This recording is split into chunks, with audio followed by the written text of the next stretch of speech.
You think you're being careful. You call it wisdom. You call it maturity. You've convinced yourself that not losing is the same as winning. But let me ask you something, and I want you to actually answer this in the silence of your own skull. When was the last time you felt your heart pound from genuine risk? Not the fake risk of a deadline, not the manufactured stress of someone else's emergency. When did you last stare at a choice that could completely rewrite who you are and actually took it? If you have to think about it for more than 5 seconds, you're already dead. You're just still walking around. There's a specific kind of grave reserved for men like you. It's not in a cemetery. It's a living grave made of comfort. The headstone is your flat-screen television. The burial shroud is your monthly subscription to a life you didn't choose. You're buried under layers of being realistic. The terrifying truth isn't that you might fail. The terrifying truth is that you might do everything right according to the safety manual and still arrive at your deathbed with the suffocating realization that you never actually showed up to your own existence. Most men aren't defeated by enemies. They're defeated by a slow, comfortable leak of courage that they mistake for intelligence. They look at the chaos of the world and decide to build a bunker. A safe, padded room where nothing sharp can cut them, nothing heavy can crush them. But a bunker has no view. A bunker is just a tomb with better lighting. And you've been living in one so long you've forgotten the smell of open air. Nietzsche wrote something that most people quote but few understand. The snake which cannot cast its skin has to die. You've read that and thought about other people. The dinosaurs, the corporations, the stubborn relatives. You never applied it to yourself. When was the last time you shed a skin? Not changed your opinion about a movie, not switched your wardrobe. I mean a fundamental shedding of identity. When did you kill the version of yourself who was terrified of losing what he had? You think stability is a virtue. Machiavelli would laugh at you, not a friendly laugh, a cold Florentine laugh from across 5 centuries. He understood that fortune is a woman who favors the bold, the young, the aggressive. But you misunderstand what he meant by boldness. Boldness isn't shouting. Boldness isn't dominating a conversation. Boldness is the willingness to stand in the storm while other men run for cover. To Machiavelli, the safe path was the most dangerous illusion. Because while you're fortifying your little castle, the world outside is moving. Alliances are shifting. Power is consolidating. And you, the cautious king of your tiny kingdom, become irrelevant not by defeat but by atrophy. Let me tell you about a man I knew. Let's call him David. David had a mind that could break down complex systems into poetry. He was brilliant. Everyone told him he was brilliant, but David had a peculiar addiction to preparation. He spent years getting ready. He needed one more degree, one more certification, one more year of savings. He told himself he was laying a foundation. But a foundation without a house is just a hole in the ground that cost a lot of money. I saw him last year. He's comfortable. He has a title that sounds impressive at dinner parties. His hands are soft. His eyes are dead. He looked at me across the table and without any prompting, without any alcohol, he said, "I waited too long to take a real swing at life." Then he blinked and changed the subject to the stock market. That moment right there, that blink, that subject change, that's the hidden cost. The cost isn't the failure. The cost is the moment you realize you've become a spectator, and the shame is so sharp you can only look at it for half a second before you tuck it back into the dark. The hidden cost is the erosion of the self. Every time you choose the safe route, you're not just avoiding danger. You're casting a vote against your own potential. You're telling your subconscious, I am fragile. I cannot handle rejection. I cannot handle loss. I must be protected. And your subconscious listens. Starts shrinking your world for you automatically. It stops seeing opportunities because seeing an opportunity would create a duty to act, and that would create friction. So your brain, to protect you from anxiety, slowly blinds you. You don't even see the open doors anymore. You walk past them every day and they are invisible to you. That is the precise mechanism of a life half-lived. Seneca, the Stoic, had wealth. He had influence. He was Nero's advisor, but he practiced poverty regularly. Why? Not because he wanted to be miserable, because he wanted to kill the fear. He knew that if he clung too tightly to the silk cushions, he'd become a slave to them. The fear of losing comfort is a heavier chain than actual poverty. Seneca trained himself to sleep on the ground to eat the bread of slaves so that when fortune flipped, and it always flips, he wouldn't shatter. You don't do that. You cling to the silk. You've let the fear of losing your standard of living dictate every major decision in your life. You choose the partner not based on who terrifies you with desire, but who seems stable. You choose the job not based on the fire it lights in your belly, but based on the dental plan. You are not living. You are administering your own decline. What would it look like if you actually looked at your bank account not as a scorecard of safety, but as a war chest for autonomy? Most of you are saving for a retirement that isn't guaranteed, sacrificing a youth that is. You're trading the only currency that matters, time, biological vitality, testosterone, for paper that you might be too sick to spend. I'm not telling you to be reckless. Recklessness is emotional. I'm telling you to be dangerous. There is a difference. Recklessness is gambling. Danger is calculated asymmetry. It's taking a shot where the downside is survivable, but the upside is absolute transformation. Ask yourself this now, right now. What is the risk you are currently avoiding because the pain of regret hasn't caught up to the pleasure of comfort yet? Think about that specific thing, that conversation, that resignation, that move, that apology, that confrontation. You feel it, don't you? A little spike of heat in your chest. That's the signal. That's the location of your buried life. And you've trained yourself to medicate that signal with distraction. Machiavelli said it plainly. Make mistakes of ambition and not mistakes of sloth. That sentence should be carved into your bathroom mirror. Mistakes of ambition leave scars, but scars are just a record of movement. Mistakes of sloth leave nothing. They're invisible. They're the blank pages in a journal. Nobody will mourn them. Nobody will even notice them. But you will. In those quiet hours when the Wi-Fi is off and you're alone with the ceiling, you'll feel the weight of the blank pages pressing down on your chest. That weight has a name. It's called the ghost of your unused courage. There's a concept from the Stoics called memento mori. You know it. Remember, you must die. Most people use it as a calming mechanism, a way to minimize their anxiety. Why worry? We're all going to die anyway. But that's a weak interpretation. The violent, masculine interpretation of memento mori is the opposite. It's not about calming down. It's about waking up. It's the realization that you are currently dying. Right now, as you listen to my voice, you are expiring. The oxygen is oxidizing your cells. The clock is shaving off seconds you cannot buy back with any amount of money. If you truly, viscerally knew you had 30 days left, would you be worried about looking stupid? Would you be worried about your credit score? Or would you go stand outside her door? Would you buy the ticket? Would you say the words that are stuck in your throat like a swallowed stone? The fact that you don't live every single day with that urgency isn't wisdom. It's a coping mechanism for cowards. You've sedated yourself against the terror of mortality so effectively that you've also sedated yourself against the thrill of being alive. The second hidden cost is the corruption of your relationships. You cannot love deeply if safety is your god. Love requires a terrifying exposure of the throat. To truly connect with another human being, you have to give them the power to annihilate you emotionally and trust they won't use it. A man obsessed with playing it safe cannot do this. He holds back. He hedges. He keeps one foot out the door psychologically, even when he's physically present. He thinks he's protecting himself, but he's creating a self-fulfilling prophecy. His relationships are lukewarm because he brings lukewarm water. He wonders why he feels lonely in a crowded room or lying next to a body he technically owns via legal contract. It's because he has traded depth for security. Depth is inherently unsafe. The deeper you go into the ocean, the darker it gets. The pressure increases. Strange creatures lurk. But that's where the wrecked treasure ships lie. That's where the giant pearls are hidden. If you stay in the shallows where your feet can touch the bottom, you're competing with every other tourist for the same view of bleached coral.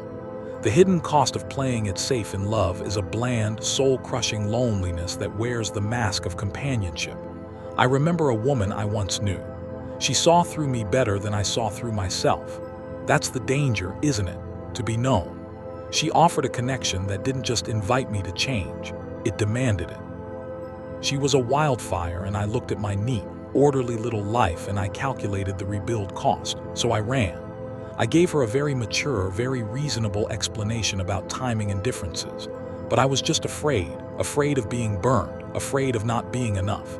So I retreated to the safety of solitude dressed as independence. The pain of that regret, it doesn't fade. It just gets buried under new layers of cynicism. That's the cost. You lose the capacity for heat because you were afraid of the fire. Let's talk about the third hidden cost. The physical one. Your body keeps score. There's a reason you feel heavy. There's a reason your shoulders are rounded and your jaw is tight. The body stores the energy of unexpressed action. When you have an instinct to fight, to run, to change, and you suppress it, that energy doesn't just vanish. It calcifies, it becomes tension. It becomes chronic fatigue. It becomes lower back pain.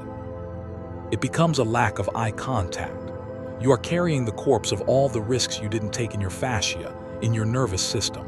You feel tired not because you're doing too much, but because you're doing too little of what you're meant to do. Suppressing a fire creates more smoke than letting it burn. Men who live dangerously in the psychological sense have a certain lightness to them, not because their lives are easy, but because they aren't using all their energy to hold up a false ceiling. They aren't performing a role 24 hours a day. The hidden cost of playing it safe is a kind of chronic physical depression, a downward drag. You wake up with less energy than you went to sleep with because your soul is exhausted from guarding a prison that doesn't even have locks on the doors. What are you so afraid of losing? Seriously. Your house. If you lose it, you sleep on a couch for 6 months. You rebuild. Your reputation. People who matter don't care, and people who care don't matter. Your relationship. If honesty destroys it, it was a hostage situation, not a relationship. Fear inflates the importance of these things. Fear is a magnifying glass over the wrong target. Seneca wrote that we suffer more in imagination than in reality. You have lived entire cycles of grief over things that never happened. You have avoided asking the question because you already scripted the rejection in your head. You have stayed in the dead-end job because you envisioned homelessness, when in reality, you would probably just have a very awkward conversation with your landlord and a temporary dip in craft beer quality. Your imagination is a torture device because you let it run the control room. Nietzsche's concept of the Übermensch isn't the brute. It isn't the bully. It's the man who creates his own values and lives by them without seeking the approval of the herd. But look at you. You've outsourced your value system to the herd. You don't actually want the things you're chasing. You want the applause you think those things will generate, the safe car, the safe neighborhood, the safe political opinions. You're performing a character written by other people. The hidden cost here is that you never develop a self. You just develop a collection of mirrors reflecting other people's expectations. When you are alone, truly alone, there is nobody there, just an echo chamber of memes and borrowed philosophies. To truly break out, you have to become willing to be misunderstood. Not just tolerated, but actively misjudged, hated, and exiled. If that thought makes your stomach clench, good. That's the location of your chains. Let me ask you a question that should keep you up tonight. Who would you be if you had absolutely no one to blame? If you couldn't blame the economy, your parents, your genetics, your ex-wife, your kids, your lack of time, who would you be? Because safety is often a disguise for blame. It's safer to stay broke and blame the system than to risk everything and possibly fail alone, where the fault is entirely yours. That is a bitter pill. Failing alone means you have no excuse. That's terrifying. That's why you don't try. Not because you're lazy, but because you're addicted to the excuse. Playing it safe keeps the excuses intact. The fifth hidden cost is the loss of your sharpness. Your mind is a blade. Safety is a scabbard. Leave a sword in its scabbard too long and it rusts. The moisture of comfort, the humidity of routine oxidizes your edge. You feel it, don't you? You were sharper in your 20s when you had nothing. You had to think fast. You had to charm, hustle, and adapt. Now you've automated your life into a series of repeating loops. Your brain is turning to mush because you've removed the necessity for adaptation. You've created a zoo enclosure for yourself. The zookeeper feeds you at noon. You pace the same patch of dirt. You've forgotten how to hunt. To sharpen the blade, you need friction, you need resistance. You need to be slightly out of your depth. This is why men who play it safe become boring, not just to others but to themselves. They can't stand their own company. They need the television on to fall asleep because the silence is filled with the grinding sound of their own stagnation. That's not peace. That's a sedation coma. Machiavelli advised the prince to study war constantly, even in times of peace. Why? Because the nature of man is change. The nature of fortune is fluctuation. The moment you think you've won and you hang up your sword, that's the precise moment your enemy is sharpening his. In your life, your enemy isn't necessarily a person. It's the slow, creeping decay of time. It's the economy shifting under your feet. It's your health deteriorating. It's your skills becoming obsolete. Are you studying war? Or are you just collecting a paycheck and hoping the peace lasts forever? Hope is not a strategy. Hope is a four-letter word for men who don't have the stomach for force. The truth is, the aggressive, dangerous path is often safer in the long run than the passive path. Let that sink in. The man who takes risks has multiple income streams, multiple skill sets, calloused mental fortitude, and a network forged in fire. The man who plays it safe has one employer, one skill set, and a fragile mental state that can be shattered by one meeting with HR. When the storm comes, who is actually safer? The lion who roams free or the house cat who's been declawed? You've been declawed, and you paid the vet to do it. The sixth hidden cost is generational.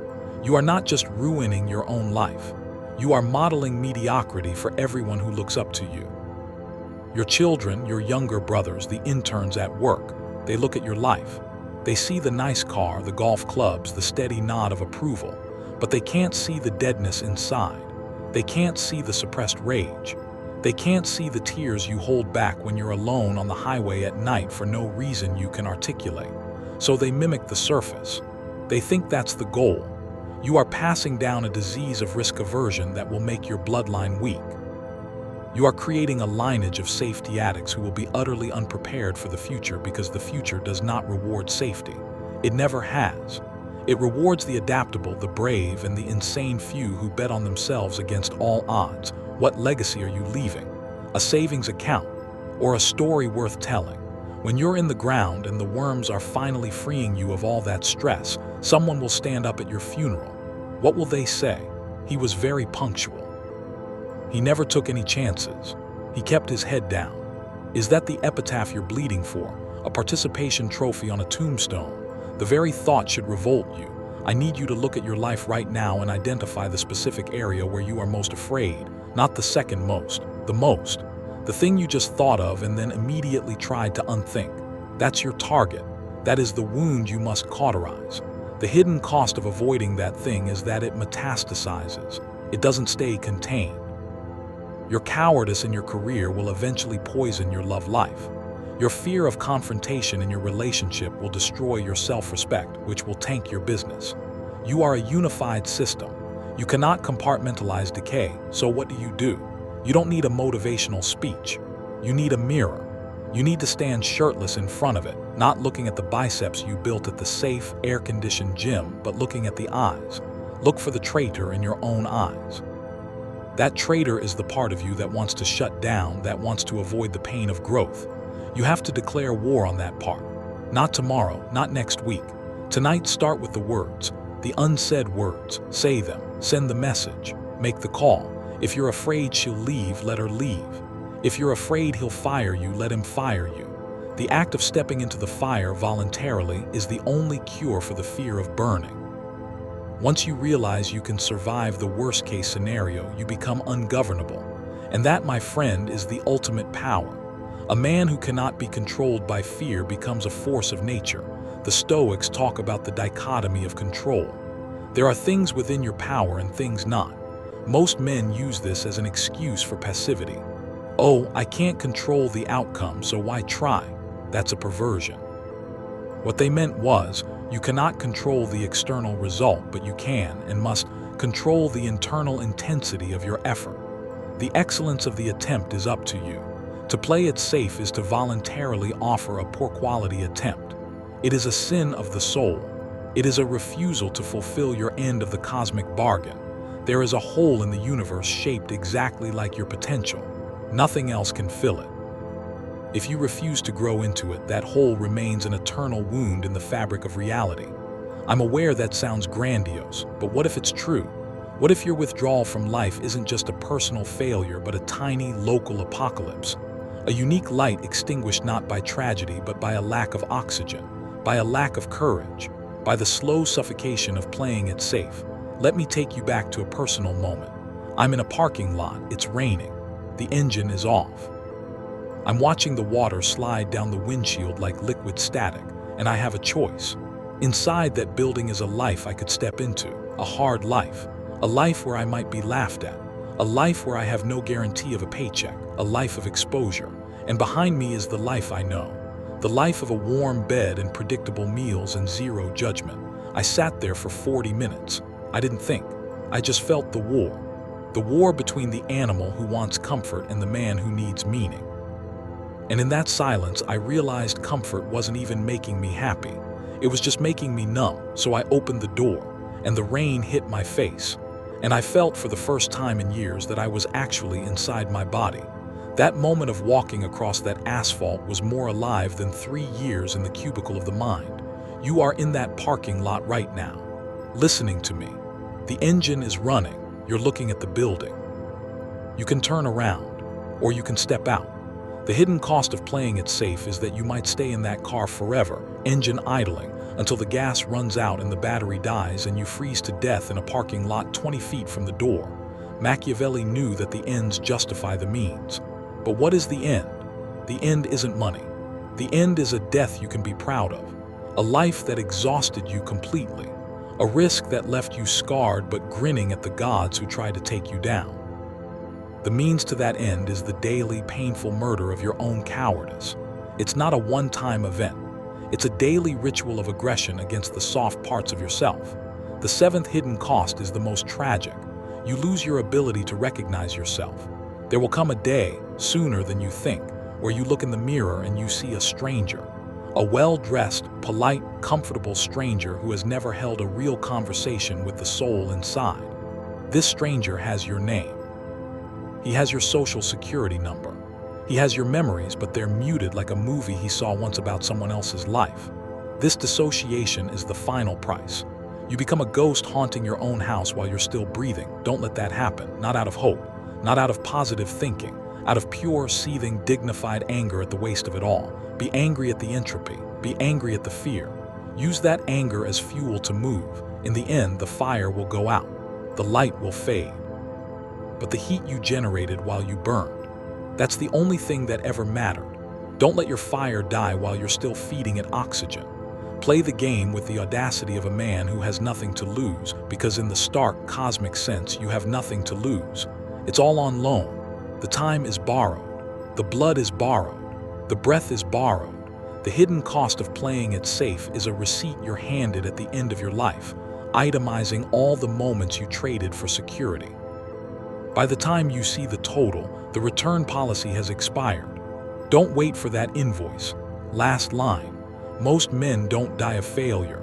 They die of a safety that slowly suffocated them while they called it common sense.